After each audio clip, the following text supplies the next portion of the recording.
ഒരിക്കൽ കാടിന്റെ ഒരറ്റത്ത് ഒരു ചെറിയ വീട്ടിൽ ഒരു അമ്മ പന്നി അതിന്റെ 3 കുട്ടികളുമായി താമസിച്ചിരുന്നു.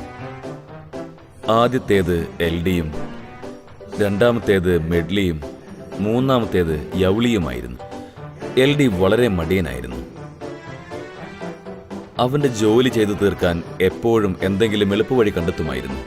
മെഡ്ലി അത്രയ്ക്ക് മടിയനല്ലായിരുന്നെങ്കിൽ കൂടിയും കഠിനാധ്വാനം ചെയ്യാൻ ഇഷ്ടപ്പെട്ടിരുന്നില്ല. അതേസമയം യൗളി ശാന്തനും സമർത്ഥനും കഠിനാധ്വാനിയുമായിരുന്നു. ഒരു ദിവസം, സഹോദരങ്ങളെ, ഇന്നത്തെ ദിവസം വളരെയധികം മനോഹരമായിരിക്കുന്നു. നമുക്ക് 3 പേർക്കും ഒളിച്ചു കളിച്ചാൽ എന്താ? അത് വളരെ നല്ലൊരു ഐഡിയ ആണ്. വാ, നമുക്ക് കളിക്കാം. ആരാ പിടിക്കാൻ പോകുന്നത്? പതിവ് പോലെ നമുക്ക് ഇങ്കി പിങ്കി പോങ്കി പറഞ്ഞ് കളിച്ചാലോ? 3 പേരും ഒരു വട്ടത്തിൽ നിന്നു. ഇങ്കി